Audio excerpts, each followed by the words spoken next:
Hello, hello, hello, this is CK7, and you guessed it, we are back for another round of commentary. This time, Disney Heroes vs. Villains, Round 8. I've decided I'll do both parts for my commentary, because, it just sounds proper and all. And I know what you're all thinking. What am I doing on the Villains War forum and not on YouTube, like I usually am? Well, the thing is, YouTube has been acting very weird for me lately, and when I go on YouTube, it won't really play any videos. I mean, it will play, but it won't show any images. It'll just do sound. So, yeah. And the weird thing is, they'll play here on the forum. So, I instead decided the forum. And I just wanted to do this commentary right away, because let me tell you, this round is legit. It is awesome. It is probably one of the best rounds of this series by far. I'll say that. So I just couldn't wait to do my commentary for this round. So I decided I'll just go ahead and do it right now. So yeah, let's go ahead and get started with part 1.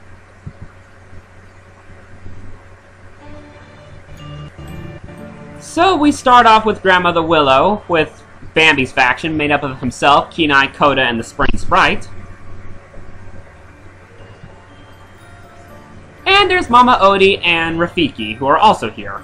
Now, one question I have, and on the forum a while back, I stated that I think it'd be very interesting that if Grandmother Willow and Mama Odie and Rafiki were all together in a faction, because they're like the elderly, wise characters, basically. But, if I remember correctly, someone else had the same idea. So I'm just kind of wondering, Ace McKillio Face, did you get this idea from me or someone else? I'm just curious, that's all. Because if you got this idea from me, then I just want to say thank you for using my idea, because you're probably the first person to use my idea. But if it's not from me and from someone else, then it's okay. That person should be given the credit and all. So, And so Grandmother Willow tells the characters about Maleficent summoning the Firebird. That should be epic later on.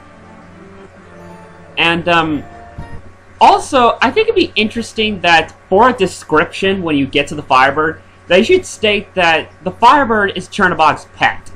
Because I always refer to the Firebird as that, because it kind of is similar to Chernobog, but as a bird, sort of. And I think it'd be interesting, once Chernobog rises, that at a certain point that he summons the Firebird and he sends his pet to sick on the heroes. Just be a very interesting thing to point out. But they tell them about some characters that can help them with their journey. Pocahontas, Kuzco and Pacha, and the Seven Dwarfs.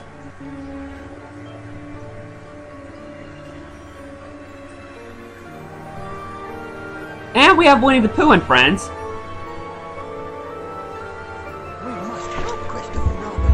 Help him get back to here. That's the spirit. So I'm guessing that these guys are going to be given a larger role in this series, which that's pretty good. I mean, I don't know what I said in my last commentary for this series, but I think it's really good that Winnie the Pooh and the friends are getting a role in this series, because they are iconic Disney characters. And so they're off to find Christopher Robin. And here we have the cats and the dogs getting ready to rescue the Dalmatian puppies and O'Malley and the Alley Cats out of Cruella's faction. And I see we have Sergeant Tibbs and the Colonel from 101 Dalmatians. That's always good. And Mama Odie runs into the Seven Dwarfs. It's about time we saw the Seven Dwarfs in this series. I mean, they're like the most popular Disney characters, and they finally appear in round 8 in the series, so it kind of took them a while. So Mama Odie tells them about Snow White being captured and all, so they go out to go rescue her. I suppose that's what's happening.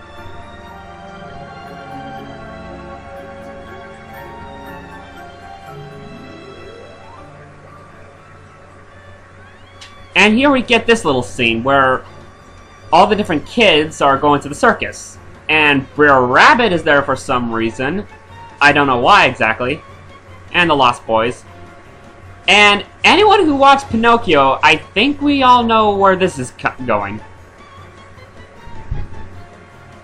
And of course we have Pinocchio with Lampwick. And oh no. Why, Michael? Why? Why are you there? And Jiminy Cricket is looking for them. And we have the Crows again, who aren't really being that much of a help.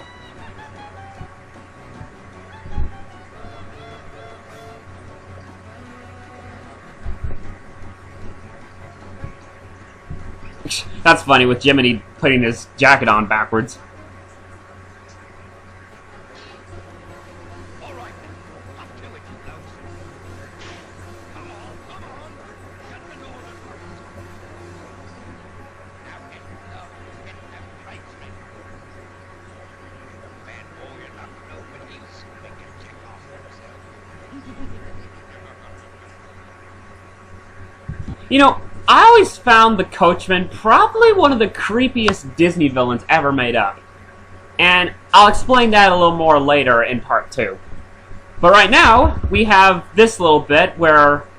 I remember on the forum here, Ace McKilleo Face, you stated something about 30-second fights. Now I think I understand what it really means. Basically, all they really are just kidnappings and all. And here's the first of those kidnappings. Frollo's Forces versus Mad Hatter, March Hare, and Mr. Toad. So, Frollo recruits Shan Yu, Prince John, Queen of Hearts, and Captain Hook. Well, not recruit, but you know what I mean. He sends them all on different missions. Starting with this one, with Frollo's soldiers. Why they're going after them? I'm not sure. I guess they think they know something about the Court of Miracles or something? I don't know. Oh, seriously, Frollo, why can't you pick on someone your own size? Why pick on Mr. Toad?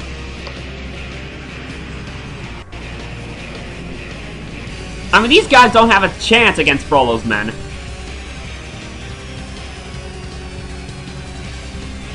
Alright, here we have Tarzan and Mowgli versus Zira and Clayton. This was quite a surprise for me. Okay, yeah, so we have Clayton, you know, Ratcliffe and McLeach are still ticked at him for backstabbing them.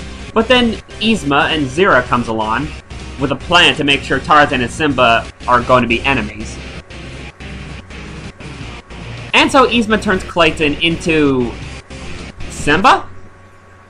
Wow, that's a surprise. First we had a fake Naveen, now we have a fake Simba. Huh. This is getting intense.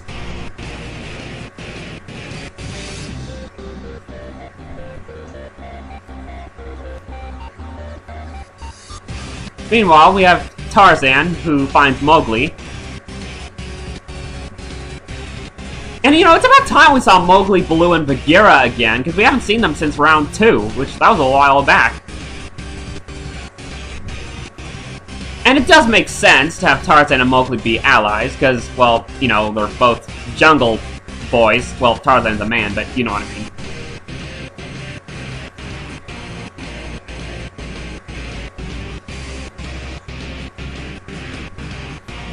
That's pretty well edited right there. Not really much else to say about this. It's pretty basic.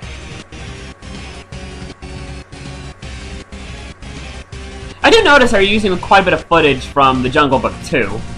I mean, you did that in their first fight, but right here you're using quite a bit of footage from that. Which, I'll be honest, I do remember going to see The Jungle Book 2 when it first came out in theaters. And that's the other thing. The Rescuers Down Under and The Jungle Book 2, I believe, are one of the few Disney animated sequels to be released in theaters, I think.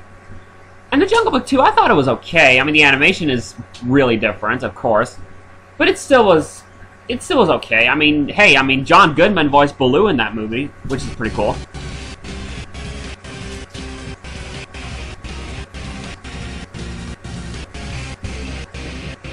Alright, here we have the next kidnapping. Sarah Hawkins versus Captain Hook. Seriously, what does Hook... I mean, what does Frollo want with Jim's mother? All I have to say is that Jim's not going to be happy with this. And speaking of Jim, we have Jim and Peter versus Otis Small. Which, like everyone else stated on the forum, this has GA villain written all over this fight. I can tell you that. But this is still a pretty well edited fight, I will say. And I see Otis Small given his own fight, even though he's a complete buffoon, but yeah.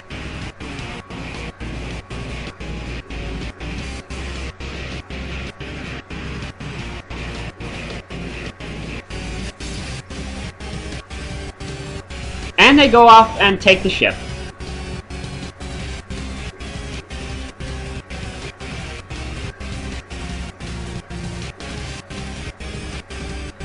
Alright, here we have the other 30-second kidnapping and all, or takeover.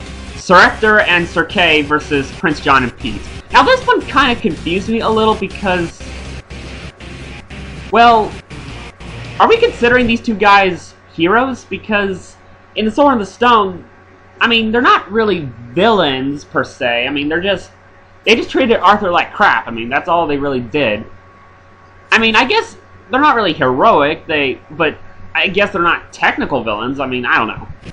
Whatever. This is a still pretty well edited fight.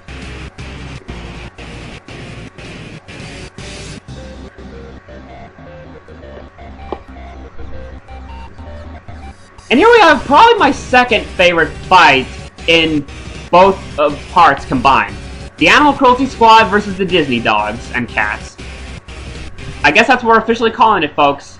The Animal Cruelty Squad, made up of Cruella de Vil, Madame Medusa, and Edgar. Yeah, that's basically about it. I was trying to think of something else, but yeah. And the dogs burst in. Made up of Dodger and the Gang, Pongo and Perdita, Tramp, and Pluto!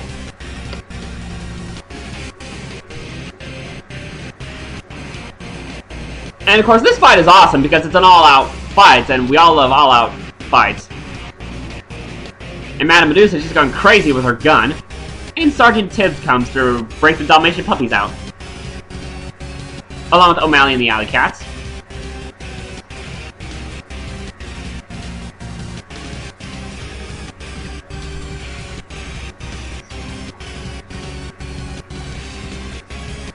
Classic scene of Edgar getting his butt bitten off.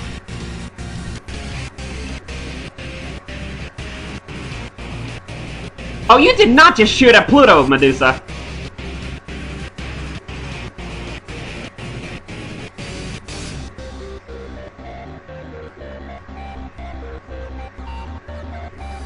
Is there anyone that can save him now?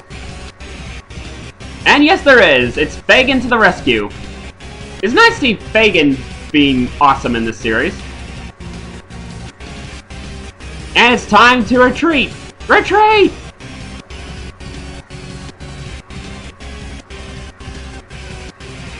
And nice choice of music. This music fits really well with this round. And here we have, I believe it's the last 30-second fight you put in. The King and Grand Duke versus the Queen of Hearts and Shan Yu.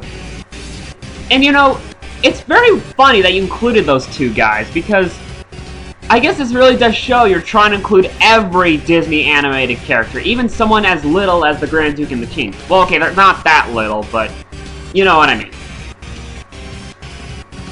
I know the ironic thing is, okay, that's a bit creepy, where I paused it. The funny thing is, we showed Jock and Gus, Lady Tremaine, Lucifer, Anastasia and Drusilla, and now the King and Grand Duke, but yet we haven't seen Cinderella or the Prince. And I don't know, I just find that weird. I mean, I'm assuming we're going to see them eventually. And finally, we have this circus cutscene. Stromboli's giving out the circus, Pinocchio is being a, you know, naughty little boy, along with Lampwick, who some people kind of consider Lampwick sort of a villain. Or at least to Jiminy Cricket. And of course the Darling Children were there, and the Lost Boys. And up comes... Sarouche. Or as I like to call, Sadouche, because, you know, he's a douchebag. Sarouche the douche. I kind of like Brer Rabbit's reaction right there, because I got all confused. And Sarouche summons the pink elephants. And I'll be honest, this is probably the best use of Sarouche in any of these villain tournaments. I'll be honest with that. Even though as much as I don't dislike him. And I love Pinocchio's reaction right there. Okay, I've had enough to drink.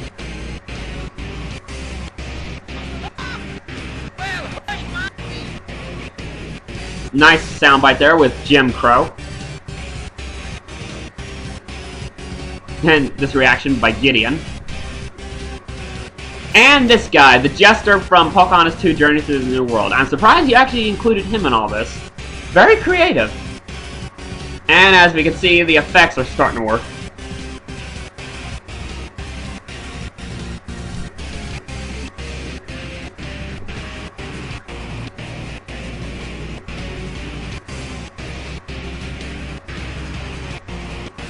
Amazing.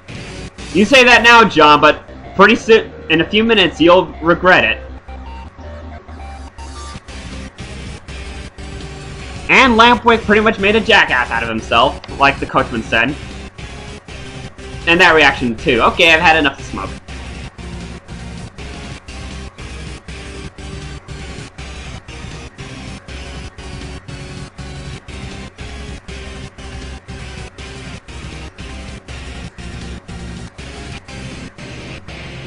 Just kind of watching this right now.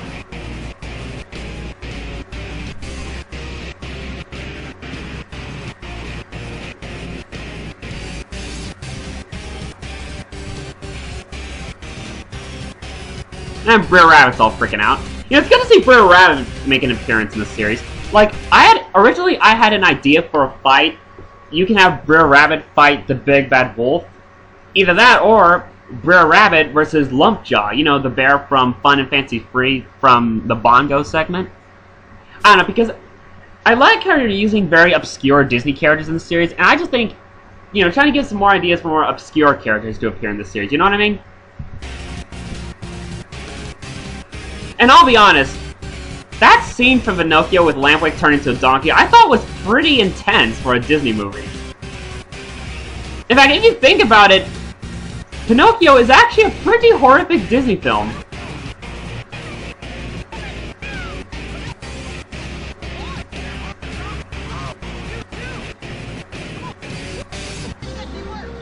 Good use of soundbite, even though it was kind of hard to hear because the music was louder, but it's okay. We've all seen Pinocchio, or at least I assume we all have, so we know what's going on. And Pinocchio Jiminy has escaped.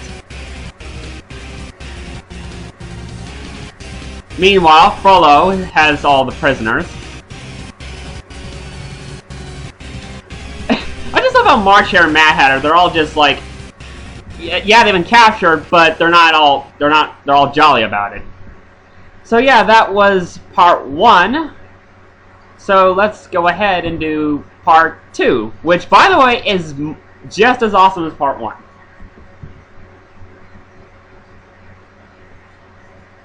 If it will play. Okay, here we go. So yeah, back at Pleasure Island, they've all been captured. And jeez. I'm sorry, but that, like I said, Pinocchio is a really horrific Disney film, in my opinion, for 2 reasons. One, that's one reason. I mean, the Coachman has one of the creepiest faces of any Disney villain, and you've ever heard of the term poker face? Well, he's got a Joker face. Because, yeah, obviously, you know, that'd be an interesting idea. Have the Coachman ally with the Joker. You know, if we ever have a Disney heroes and non-Disney heroes, there's Disney and non-Disney villains, you know. And, oh, come on, these guys are here too? They captured, he somehow got Cody, Penny, and Jenny there as well? Well, there goes my childhood. But that's one thing I've noticed, though, that in the Pinocchio movie, the Coachman only captured what he referred to as stupid little boys.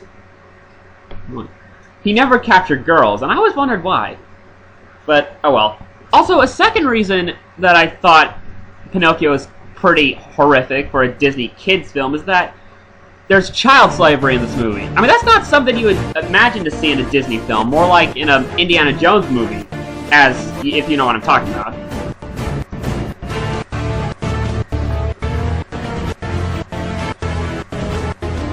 And of course, Sarouche, being the douche he is. You know, I do like the idea of Stromboli and Sarouche being allies. It fits perfectly. And so we have Tarzan and them. I guess trying to think about what's going on with Simba and all. That is what they thought. Come on, Turk. Of course you care about Mowgli. Don't act like you don't care. And Shan Yu leaves Frollo to take care of some business, as we'll see in a little bit. But this makes Frollo a bit suspicious. And Chernabog is wondering when his time will come. And Maleficent and Hades assures him that his time is near, which this gets him really excited. Don't worry, Chernobog, you'll rise, you and your pet, Firebird, will rise soon. Like I said, I think it'd be awesome if the Firebird is referred to as Chernobog's pet in this series. Alright, here we have the first fight. The League of Extraordinary Gentlemen Mice versus Lucifer, the rematch. But Lucifer now has two allies with him. Felicia from the Great Mouse Detective. And Pom Pom from Cinderella 2 Dreams Come True. Interesting that you're using Pom Pom.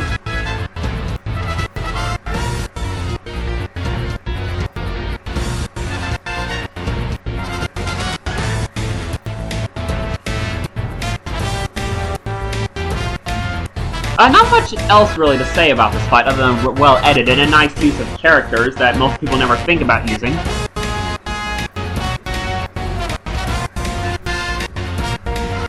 And Basil sends Toby to sick on them.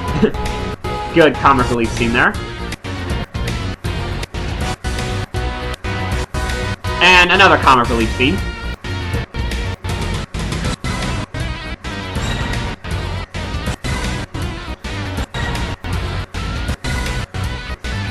And Felicia and Pom Pom both jump into a pit where the Horn King's dogs are.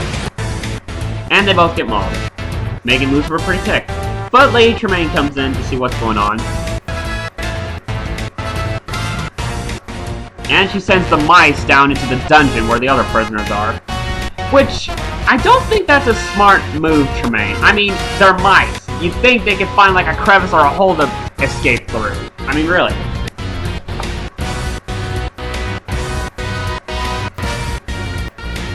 Alright, here we have the Animal Cruelty Squad versus the Disney Dogs and Cats Part 2, where we get this awesome chase scene. And I never realized that Cruella, Medusa, and Edgar, they're all bad drivers. So, yeah. I mean, Cruella and Medusa have an excuse, because, you know, they're insane already, but Edgar should have no excuse to be a bad driver.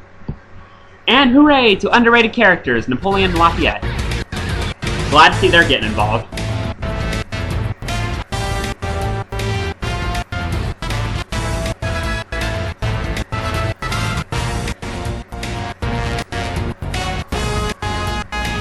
A nice use of the underground tunnel from both the Aristocats and Oliver and Company.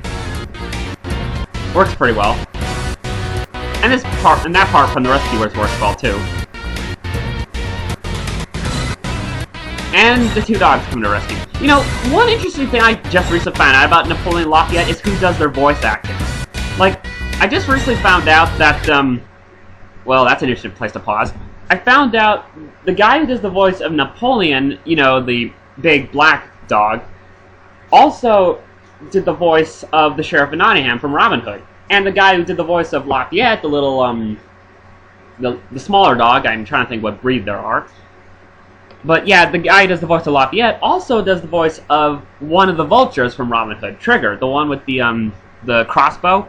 And it's funny, like, if you watch Robin Hood and listen to the conversations that Sheriff and Trigger have together, you can hear Napoleon and Lafayette in that conversation. I find it very ironic. In fact, I think it would be ironic if you somehow made a fight between Napoleon and Lafayette and the Sheriff and Trigger. I don't think it's possible because you used up most of their footage, but just an interesting idea. Good, just to be ironic.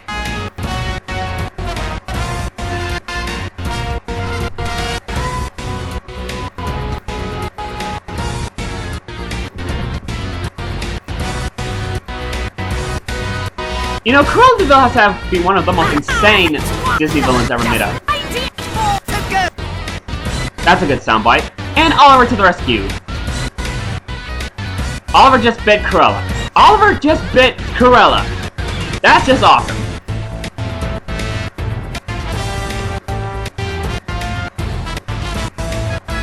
And Dodger being the hero he is.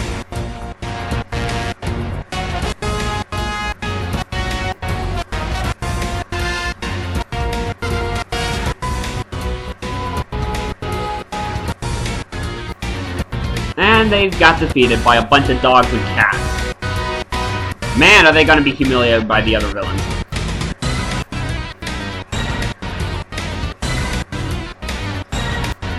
Alright, here we have the Seven Dwarves versus the Horned King. Now, this idea really threw me off when I first read it on the forum. I wasn't sure how it was going to work, but you made it work. You are really good at pairing characters together.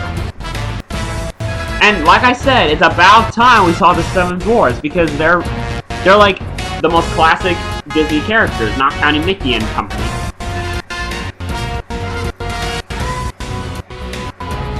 I love this bit coming up right here, how they just beat the living daylights out of Creeper.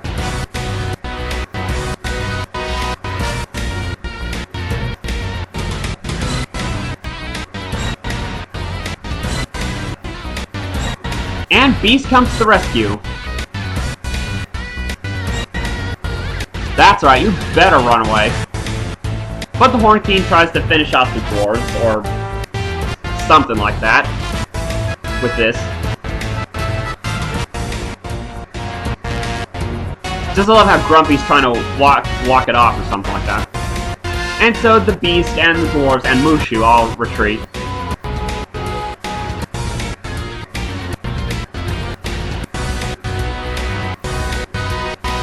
And the Horned King chokes Creeper, which is basically his favorite thing to do. Especially when he screws things up. Alright, here we have Clopin versus Amos Slade, a fight made by 7th Windman. This is a really good fight, Windman, except, you know, the lagging and all that, but it's not your fault. I bet your computer was just, you know, screwing up and all. It's still a good fight, and it's about time we saw Amos Slade in this series. And I'm just guessing that Frollo is just recruiting every non-magical villain he can find. It's nice to see Clopin given a role in this series, or at least making an appearance. Well, what have we here? Because I thought he was a pretty interesting character. I mean, a lot of people seem to like Clopin.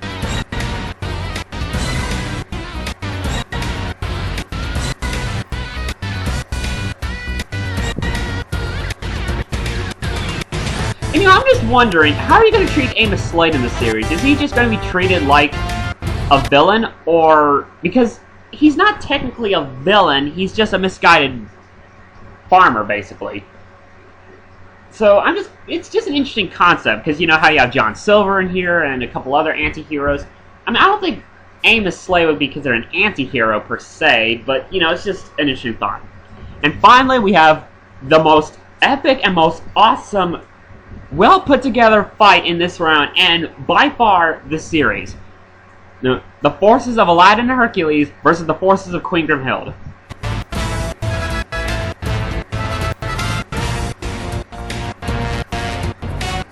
So, Pooh and friends go off to find Christopher Robin, but they soon spy Aladdin on the carpet, and they decide to follow him. Why they follow him? I have no idea. I mean, what made him think that Christopher Robin would be there? And so Hercules and Pegasus are there, and Little John.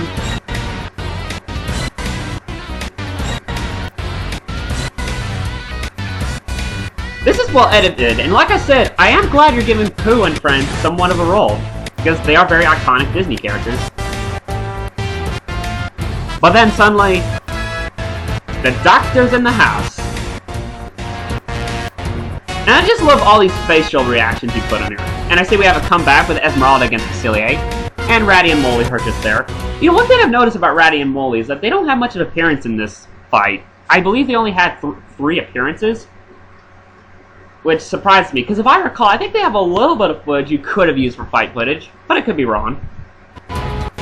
And the secret is revealed. I just love Don's reaction right there to see that Naveen is really Lawrence and all. It's, yeah, you know, it's just this little funny thing. And the Queen is now there. And I love Tigger's reaction there.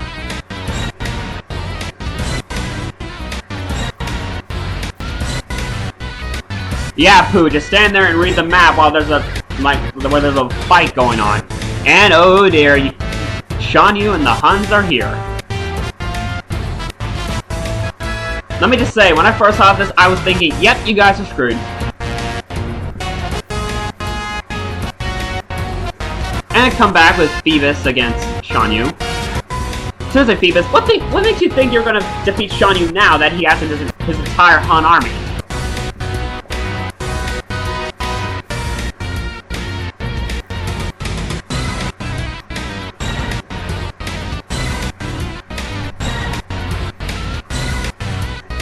By the way, nice use of the thieves from Mulan 2. No, I'm surprised no one's ever tried that before. I mean, yeah, they were just minor villains, but yeah, it's really cool. Wow, that thief just got beat up by a chicken. A chicken! But then again, Lady Cluck is quite the fighter. And here we have an argument between Hercules and Queen Grimhild. And then this part comes up. I mean, thought things just couldn't get any worse. They got worse. What do you call that thing?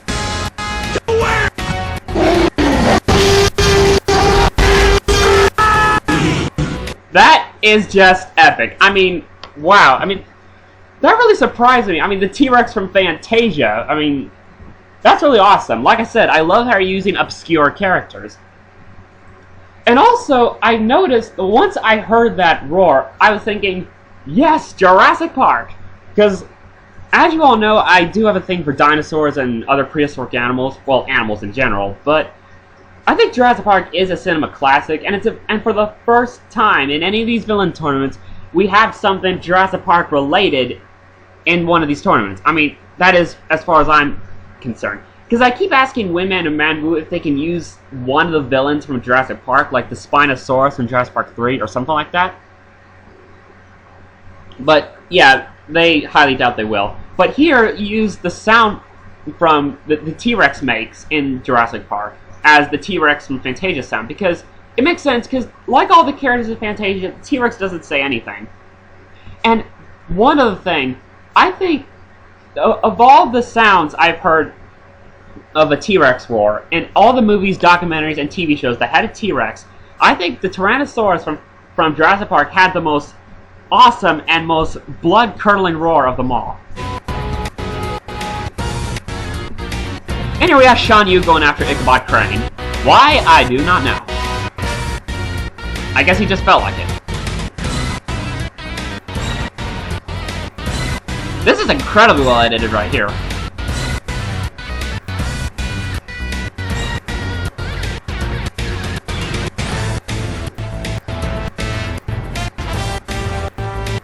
And Pooh and friends are under attack by the T-Rex. Oh, by the way, what? Hold on. One other thing, and this is just a little nitpick, because as you'll know, I'm an expert on dinosaurs and all that.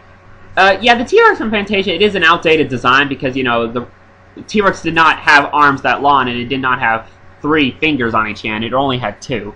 But, you know, this was a movie made in 1940, and a lot of T-Rexes made back then were all outdated by modern standards. And Hercules rescues Pooh from the dinosaur.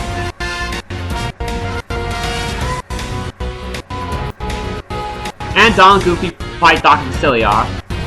And here comes probably my favorite part in this fight.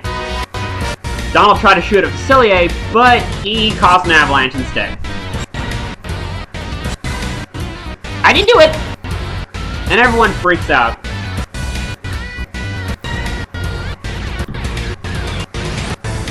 A nice use of the avalanche from the Tigger movie, which I'm assuming you got that idea from History Buff's commentary, because he did state it'd be interesting to use that scene. And everyone must run away! Run away!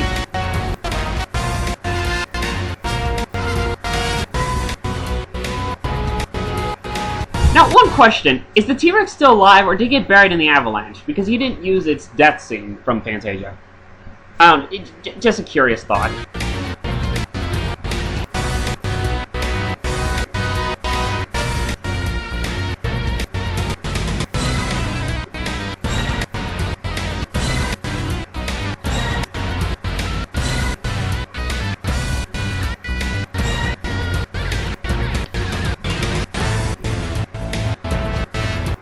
Point goes to the heroes.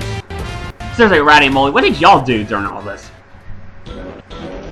And here we have Beast and Mushu bring the 7 dwarfs to Mulan and Quasimodo, who at first aren't sure about them. Don't let their small size fool you, you two. They are pretty good fighters. Never underestimate a midget, okay? They may be small, but they are good fighters. And speaking of which, where was Mulan and Quasimodo when Beast and Mushu went out to find the dwarves? Like, where were they and what were they doing? I mean, why didn't they go with them? That'd be an interesting, fanfiction idea. Like, if someone is doing a fanfiction series, which I hope someone is doing it, I think it'd be interesting if they added in some sort of a, little extra bit of Mulan and Quasimodo just waiting for Beast and Mushu to return. You know, they're just hanging out together, you know, just talking and all. Because I'll be honest, like History Buff, I think I'm starting to like this idea of Mulan and Quasimodo being together. They do seem to make a pretty good crossover couple. Even though I don't know if Mulan is feeling the same way, is feeling anything with Quasi, but it's just an interesting idea. Unless you're not doing crossover couples, and instead you're going to have Mulan end with Shane and... Oh dear. Oh dear. I just thought of something. I really just thought of something. If you're not doing crossover couples, I think I just realized what's going to eventually happen. Maybe. I don't know. I could be wrong.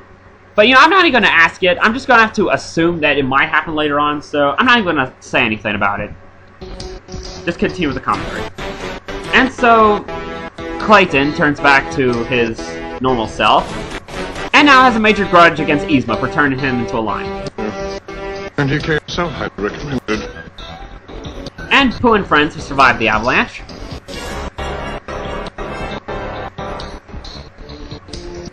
You know, the one thing I was expecting you to do for this part was...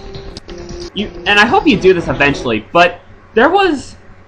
If I recall correctly, in the Piglet movie, I think, there was a scene of, Tigger and Piglet and Pooh. They get trapped in a snowball, a giant snowball, and Tigger goes, I tried to stop, but it's no use. I know it sounds weird, but I just thought it was really funny. It did make me laugh when I first saw it. I mean, because it's Tigger. He was like one of my favorite characters in the Winnie the Pooh series. And I hope you do somehow incorporate that scene later on. And also, where is Christopher Robin anyway? I mean, is he also trapped by the coachman with the other children? I don't know. I mean, it's just a little interesting thing I thought of. And also, it's a good thing you did not...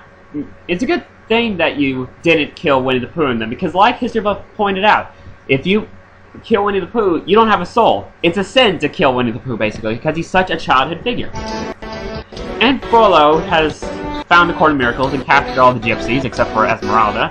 There'll be a little fun. Now, what is Quasimodo doing right there? Because we saw him back in with Mulan and Beast. Just a little funny thing I like to point out. I guess you couldn't edit it out. In the square tomorrow, and you're all invited to attend. And Mowgli goes up to Simba. Mowgli, you got guts if you try to do that. Simba isn't sure what Mowgli's talking about, and neither do Timon and Pumbaa. And Shere Khan is worried that Mowgli will ruin their plans. I think I sensed something coming up later. And here we have Peter Pan and Jim and Alice wonder where the Lost Boys are. And I love Jim's reaction right here. He's like, wait, your friends are lost and you didn't even know it? Or something like that? They'll be back. Oh, yeah, this is our hero, folks. Your friends are... The Lost Boys, Wendy, John, and Michael, are nowhere to be seen, and all you can do is sit around and play on your little music instrument theme. Yeah, good job.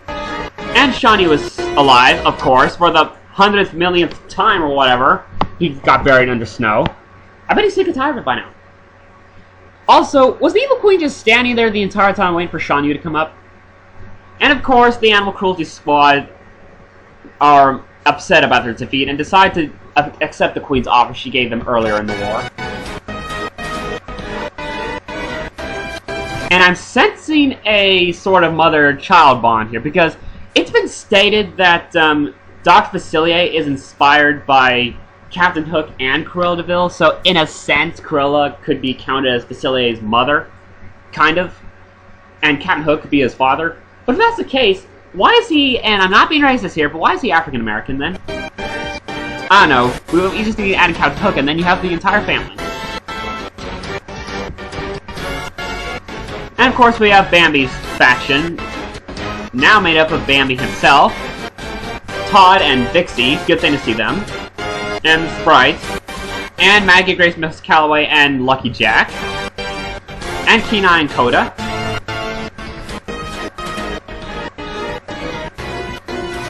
basically all the little animals and all. And what's going to happen for them now? And Gurgi rescues Tarn, Ilonui, and Floater, along with the mice and Dumbo.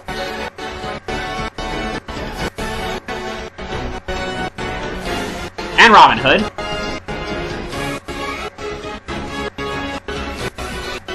And Maleficent Hades summons some more monsters. The Hydra, Monstro, and the Headless Horseman.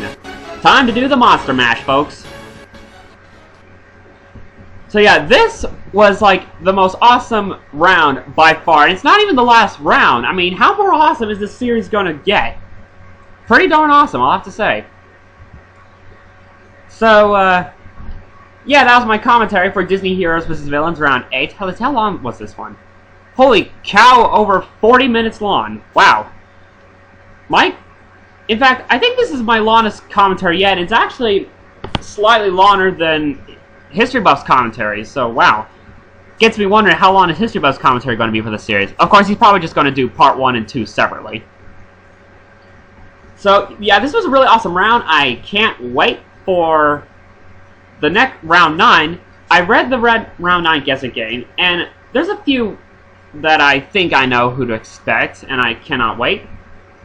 So yeah, this is CK Prime 7, and have a happy Halloween, everybody!